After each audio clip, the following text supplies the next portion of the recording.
السلام علیکم ناظرین، دکن میڈیا کے اردو خبرنامے میں آپ تمام کا خیر مقدم ہے۔ میں ہوں اسماعیل ریحان۔ پیش خدمت ہے سرخیاں۔ وقف جائیدادوں کو تہس نہس کرنے اور ہڑپنے کی گھناؤنی سازش۔ وقف بل کے خلاف اسمبلی میں قرارداد منظور کرنے تلگو دیشم حکومت سے سید سعادت اللہ حسینی کا مطالبہ۔ وجے واڑہ میں وقف تحفظ کانفرنس سے خطاب۔ جھارکھنڈ میں یکساں سول کوڈ نافذ ہوگا، قبائلیوں پر کوئی اثر نہیں پڑے گا۔ انتخابی ریلی کے دوران وزیر داخلہ امت شاہ نے پھر یکساں سول کوڈ کا شوشہ چھوڑا۔ جھارکھنڈ میں نہ یو سی سی نافذ ہوگا اور نہ N R C, Hemant Soren کا امت شاہ کو جواب۔ اتراکھنڈ میں خوفناک حادثہ، مسافروں سے بھری بس گہری کھائی میں گر پڑی، 36 مسافرین کی موت، راحت اور بچاؤ کارروائیاں جاری۔ زندگی انمول ہے اور اس کی حفاظت ہمارا فرض، اور ہم اپنے فرض کو نبھاتے ہیں ذمہ داری سے۔ مسلم جنرل ہاسپٹل اب آپ کے تمام بیماریوں کا علاج ایک ہی چھت تلے۔ ہمارے ماہر ڈاکٹرز کی ٹیم اور اعلیٰ تربیت یافتہ staff world class health technology کے ساتھ 24 گھنٹے ایمرجنسی خدمات بھی موجود۔ Cardiology, diabetology, dermatology, gynaecology, pulmonology, neurology, neurology, orthopaedics, physiotherapy, paediatrics, general and laparoscopic surgery, E N T جیسی اور بھی سروسز بھی موجود ہیں۔ ہر طرح کے اسکینز اور ٹیسٹ کے لیے ایڈوانس لیبارٹریز بھی مناسب قیمتوں پر دستیاب ہے۔ آپ کی بہتر صحت ہماری پہلی ترجیح۔ مسلم جنرل ہاسپٹل، ٹولی چوکی، حیدرآباد۔ اور اب خبروں کی تفصیل۔ امیر جماعت اسلامی ہند سید سعادت اللہ حسینی نے وجے واڑہ میں وقف تحفظ کانفرنس سے خطاب کرتے ہوئے آندھرا پردیش کے عوام سے اپیل کی کہ وہ موجودہ وقف بل کو مسترد کریں۔ انہوں نے اس تحفظ وقف کانفرنس کی صدارت کرتے ہوئے کہا کہ وقف بل ریاستوں کے حقوق کو ختم کرتا ہے۔ آندھرا پردیش کی تاریخ ریاست کے حقوق کے لیے جدوجہد سے بھری ہوئی ہے۔ انہوں نے اتحادی حکومت سے مطالبہ کیا کہ وہ اس بل کے خلاف اسمبلی میں قرارداد منظور کرتے ہوئے جمہوریت کا تحفظ کرے۔ انہوں نے کہا کہ جماعت اسلامی ہند کا یہ ماننا ہے کہ اس بل کے ذریعے وقف کے تحفظ اور شفافیت کے نام پر وقف جائیدادوں کو تہس نہس کرنے اور ہڑپنے کی یہ ایک گھناؤنی سازش ہے۔ انہوں نے کہا کہ حکومت سے ہم مطالبہ کرتے ہیں کہ وہ اپنی اس حرکت سے باز آئے اور بل کو واپس لے۔ کانفرنس سے خطاب کرتے ہوئے دیگر مقررین اور جماعت اسلامی کے ذمہ داروں نے اس احساس کا اظہار کیا کہ مجوزہ بل میں نہ صرف وقف کی تعریف، متولی کی حیثیت اور وقف بورڈوں کے اختیارات سے چھیڑ چھاڑ کی گئی ہے، بلکہ سینٹرل وقف کونسل اور وقف بورڈ کے ارکان کی تعداد میں اضافے کے نام پر پہلی بار اس میں غیر مسلموں کو بھی لازماً رکن بنانے کی تجویز لائی گئی ہے۔ سینٹرل وقف کونسل میں پہلے ایک غیر مسلم رکن رکھا جا سکتا تھا، مجوزہ بل میں یہ تعداد 13 تک ہو سکتی ہے، جس میں 2 تو لازماً ہونے ہی چاہیے۔ یہ تجویز دستور کی دفعہ 26 سے راست متصادم ہے، جو اقلیتوں کو اختیار دیتی ہے کہ وہ اپنے مذہبی و ثقافتی ادارے نہ صرف قائم کر سکتے ہیں بلکہ اس کو اپنے انداز سے چلا بھی سکتے ہیں۔ جھارکھنڈ میں انتخابی سرگرمیاں زوروں پر ہیں، ایسے میں تمام سیاسی پارٹیاں اپنی اپنی ریلیوں میں مصروف ہیں۔ جھارکھنڈ میں بی جے پی مکمل طور پر ماحول فرقہ وارانہ اور ہندو مسلم بنانے میں مصروف ہے۔ ہمنتا بسوا سرما کے بعد اب مرکزی وزیر داخلہ نے جھارکھنڈ میں متنازعہ یکساں سول کوڈ کو اعلان کیا ہے اور توقع کے مطابق قبائلیوں کو اس سے مستثنیٰ رکھنے کا وعدہ کیا ہے۔ مرکزی وزیر داخلہ امت شاہ 2 روزہ دورے پر ہفتے کی رات دیر گئے رانچی پہنچے۔ انہوں نے اتوار کو رانچی کے ہوٹل ریڈیسن بلو میں جھارکھنڈ اسمبلی انتخابات کے لیے بی جے پی کا سنکلپ پتر جاری کیا۔ اس دوران امت شاہ نے کہا کہ جھارکھنڈ میں یکساں سول کوڈ لاگو کیا جائے گا، لیکن قبائلی کسی بھی طرح متاثر نہیں ہوں گے۔ ان کے قوانین، ان کی روایات اور ان کا کلچر وہی رہے گا۔ قبائلی عوام کو یو سی سی سے باہر رکھا جائے گا۔ امت شاہ نے کہا کہ آبادی کو کنٹرول کرنے اور قبائلی آبادی کے تحفظ کے لیے یو سی سی ضروری ہے۔ ہم اسے جھارکھنڈ میں ضرور لاگو کریں گے۔ ہیمنت سورین اور ان کی اتحادی پارٹی کے رہنما یو سی سی کے بارے میں جھوٹا پروپیگنڈا پھیلا رہے ہیں۔ انہوں نے کہا کہ جھارکھنڈ مکتی مورچہ اور اس کی اتحادی جماعتیں لوگوں کو بتا رہی ہیں کہ اگر بی جے پی کی حکومت بنتی ہے تو یہاں یو سی سی نافذ کیا جائے گا۔ یو سی سی کے آنے سے قبائلیوں کی تہذیب و ثقافت خطرے میں پڑ جائے گی۔ ہیمنت سورین اور ان کے ساتھیوں کا یہ کہنا غلط ہے۔ انہوں نے کہا کہ یہ درست ہے کہ بی جے پی حکومت جھارکھنڈ میں یو سی سی کو نافذ کرے گی، لیکن یہ درست نہیں ہے کہ اس کا قبائلیوں پر کوئی اثر پڑے گا۔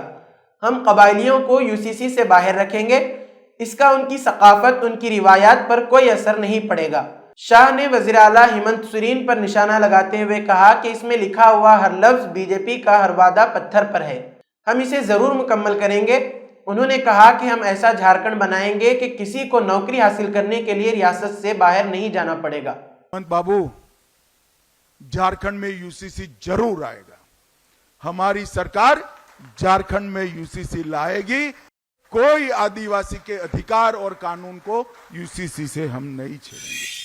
جھارکھنڈ اسمبلی انتخاب کے لیے سیاسی پارٹیوں کی طرف سے انتخابی مہم پورے زور و شور سے جاری ہے۔ سیاسی لیڈران کے درمیان زبانی جنگ بھی شروع ہو چکے ہیں۔ اسی ضمن میں جھارکھنڈ کے وزیر اعلیٰ ہیمنت سورین نے مرکزی وزیر داخلہ امت شاہ پر سخت حملہ بولا ہے۔ ہیمنت سورین نے کھلے لفظوں میں کہا ہے کہ جھارکھنڈ میں یو سی سی اور این آر سی نہیں نافذ ہوگا۔ انہوں نے کہا کہ معاشرے کو توڑنے کی سوچ رکھنے والی بی جے پی کی دال گلنے نہیں دی جائے گی۔ جھارکھنڈ میں صرف C N T, S P T, P A S A چلے گا، کوئی یو سی سی اور این آر سی نہیں چلے گا۔ ہیمنت سورین نے اپنے خطاب میں کہا کہ یہ کبھی این آر سی تو کبھی یو سی سی لگانے کی بات کرتے ہیں، ہم نے بھی کہہ دیا ہے کہ یہاں یو سی سی اور این آر سی کی کوئی بات نہیں ہوگی، یہاں صرف بات ہوگی تو چھوٹا ناگپور کاشتکاری یعنی سی این ٹی، سنتھال پرگنا کاشتکاری یعنی ایس پی ٹی یا پی اے ایس اے یعنی شیڈیولڈ علاقوں میں پنچایتوں کی توسیع، قانون کی بات ہوگی۔ کیسے ملک کو توڑو، کیسے ملک اور سماج کو بانٹو، ان کا یہی کام رہتا ہے۔ یہ لوگ زہر اگل رہے ہیں اور انہیں آدیواسیوں، مقامی باشندوں، دلتوں یا پسماندہ برادریوں کی کوئی پرواہ نہیں ہے۔ ساتھ ہی انہوں نے بی جے پی کی تشبیہ سوکھے ہوئے درخت سے کی اور اسے جڑ سے اکھاڑ پھینکنے کا عہد کیا۔ انہوں نے یہ بھی کہا کہ بی جے پی کا مقصد ہے معدنی دولت کے لیے مقامی باشندوں کو بے گھر کرنا۔ اتراکھنڈ کے الموڑا میں ایک بڑا سڑک حادثہ پیش آیا ہے۔ سڑ تحصیل کے کوپی گاؤں کے قریب مسافروں سے بھری ایک بس بے قابو ہو کر گہری کھائی میں جا گری۔ Almora district disaster management officer Vineet Pal نے اس حادثے میں 36 لوگوں کی موت کی تصدیق کی ہے، وہیں متعدد افراد زخمی بھی ہوئے ہیں۔ بتایا جا رہا ہے کہ بس میں تقریباً 50 مسافر سوار تھے۔ حادثہ اس قدر شدید تھا کہ بس کے پرخچے اڑ گئے۔ کھائی میں گرنے کے بعد بس پوری طرح تباہ ہو گئی۔ یہ بس Garhwal motor owners union limited کی بتائی جا رہی ہے۔ دریں اثنا ریاست کے وزیر اعلیٰ پشکر سنگھ دھامی نے حادثے پر افسوس کا اظہار کیا۔ سی ایم دھامی نے حادثے میں شدید زخمیوں کو ایئر لفٹ کرنے ہدایت دی ہے۔ دھامی نے ایکس پر لکھا کہ الموڑا ضلع کے مارچولا میں پیش آئے بس حادثے میں ہلاکتوں کی انتہائی افسوسناک خبر موصول ہوئی ہے۔ ضلع انتظامیہ کو راحت اور بچاؤ کارروائیاں تیز کرنے کی ہدایت دی گئی ہے۔ جائے وقوع پر مقامی انتظامیہ اور ایس ڈی آر ایف کی ٹیمیں زخمیوں کو نکالنے اور علاج کے لیے قریبی اسپتالوں میں لے جانے کے لیے تیزی سے کام کر رہی ہیں۔ ضرورت پڑنے پر شدید زخمی مسافروں کو ایئر لفٹ کرنے کی بھی ہدایت دی گئی ہے۔ کینیڈا کے شہر برامپٹن میں خالصتان حامیوں نے ایک ہندو مندر پر موجود عقیدت مندوں پر حملہ کر دیا۔ ہندو تنظیموں کی جانب سے جاری کیے گئے ویڈیو میں خالصتانیوں کے ہاتھوں میں پیلے رنگ کا جھنڈا دکھائی دے رہا ہے۔ انہیں لاٹھیوں سے عقیدت مندوں پر حملہ کرتے بھی دیکھا گیا۔ اس معاملے پر اب ہنگامہ کھڑا ہو گیا ہے۔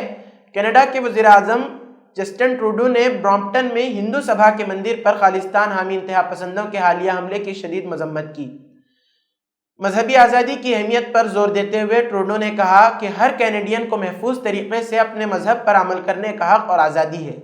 ایکس پر ایک پوسٹ شیئر کرتے ہوئے ٹروڈو نے لکھا کہ برامپٹن کے ہندو سبھا مندر میں آج جو تشدد ہوا وہ ناقابل قبول ہے۔ ہر کینیڈین کو محفوظ طریقے سے اپنے مذہب پر عمل کرنے کا حق اور آزادی ہے۔ پوسٹ میں مزید کہا گیا، کمیونٹی کے تحفظ اور اس واقعے کی تحقیقات کے لیے فوری کارروائی کے لیے پولیس کا شکریہ۔ قبل ازیں کینیڈین اپوزیشن لیڈر پیئر پوئلیور نے ہندو سبھا مندر پر حملے کی مذمت کرتے ہوئے اسے مکمل طور پر ناقابل قبول قرار دیا۔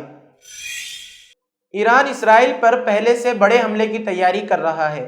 امریکی اخبار کی رپورٹ کے مطابق تہران اس بار زیادہ طاقتور جنگی ہتھیار اور ایسے دوسرے ہتھیار استعمال کرے گا جو اس سے پہلے کے 2 حملوں میں استعمال نہیں کیے گئے۔ وال اسٹریٹ جرنل ایرانی اور عرب حکام کے حوالے سے ان منصوبوں کے بارے ایک اہم رپورٹ شائع کی ہے۔ رپورٹ کے مطابق ایک مصری اہلکار نے بتایا کہ تہران نے نجی طور پر قاہرہ کو متنبع کیا کہ 26 اکتوبر کو اس کی سرزمین پر کیے گئے اسرائیلی حملوں پر اس کا رد عمل طاقتور اور پیچیدہ ہوگا۔ ایک ایرانی اہلکار نے اس حوالے سے بات کرتے ہوئے کہا کہ اسرائیل کے فضائی حملوں میں ایران کے 4 فوجی اور 1 شہری ہلاک ہوا، اس لیے تل ابیب کو جواب دینے کی ضرورت ہے۔ رپورٹ میں کہا گیا ہے کہ ایران کی فوج بھی اسرائیل کے خلاف ہونے والے اس آپریشن میں شامل ہوگی۔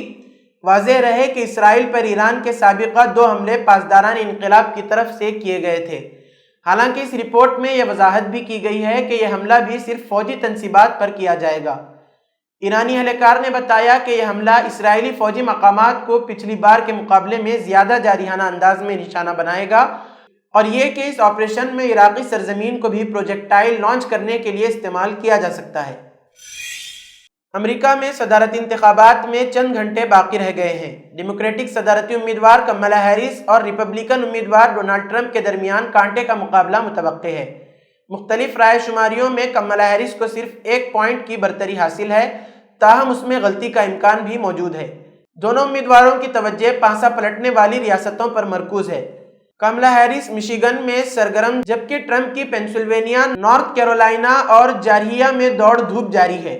اس بار کے انتخاب میں غزہ اور لبنان جنگ، اسقاط حمل، امیگریشن، معیشت اور یوکرین جنگ جیسے ایشوز چھائے ہوئے ہیں۔ امریکہ میں ریاست مشیگن میں کملا ہیرس نے ووٹنگ سے ٹھیک پہلے ایک ریلی میں کئی بڑے وعدے کیے۔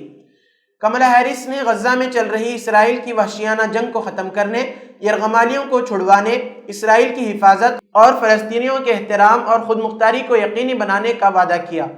ریلی سے خطاب کرتے ہوئے ہیرس نے کہا کہ غزہ میں ہلاکتوں اور تباہی اور لبنان میں شہریوں کی ہلاکتوں اور نقل مکانی کے پیش نظر یہ سال مشکل رہا۔ انہوں نے کہا کہ صدر منتخب ہونے کی صورت میں وہ غزہ جنگ ختم کر دیں گی، اسی کے ساتھ وہ غزہ سے یرغمالیوں کو واپس لائیں گی۔ اسرائیل کی سلامتی کو یقینی بنانے کے ساتھ وہ فلسطینی عوام کو ان کے وقار، آزادی، سلامتی اور خود ارادیت کے حقوق بھی فراہم کیے جائیں گے۔ انہوں نے کہا کہ وہ اسرائیل لبنان سرحد پر ایسے سفارتی حل پر کام جاری رکھیں گی جو شہریوں کو تحفظ اور دیرپا استحکام فراہم کرتے ہیں۔ اقوام متحدہ کے ادارے یونیسیف کا کہنا ہے کہ شمالی غزہ کے جبالیہ پناہ گزین کیمپ میں گزشتہ 48 گھنٹوں میں 50 سے زائد بچے شہید ہو چکے ہیں۔ فلسطینی حکام کے مطابق اکتوبر 2023 سے اسرائیل کی جانب سے غزہ پر حملوں میں 16,700 سے زائد بچے شہید ہو چکے ہیں، جو کہ مجموعی طور پر 43,341 شہادتوں کا 1/3 حصہ ہے۔ حکام کا کہنا ہے کہ غزہ کے 20,000 زخمی بچوں میں ان کی تعداد شامل نہیں ہے جو جنگ میں لاپتہ یا غیر محفوظ حالت میں ہیں۔ عرب میڈیا کے مطابق اسرائیلی فوج نے غزہ کے شمال میں 1 ماہ سے جاری محاصرے کے دوران 1,000 سے زائد افراد کو شہید کر دیا ہے۔ اس دوران اسرائیل نے خوراک اور طبی امداد کے داخلے پر پابندی عائد کر دی اور صحت کے مراکز کو مفلوج کر دیا۔ کمال عدوان اسپتال کے ڈاکٹر حسام ابو صفیہ نے بتایا کہ اسپتال متاثرین سے بھرا ہوا ہے۔ انہوں نے عالمی برادری اور صحت کی تنظیموں سے ایندھن، طبی سامان اور خصوصی طبی عملے کی انسانی بنیادوں پر فراہمی کی اپیل کی ہے۔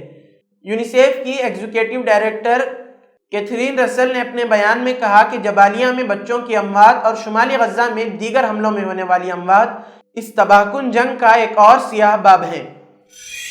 اسی کے ساتھ آج کی خبروں کا اختتام ہوتا ہے۔ کل پھر ہوگی ملاقات نئی خبروں کے ساتھ۔ دیجیے اجازت۔ اللہ حافظ۔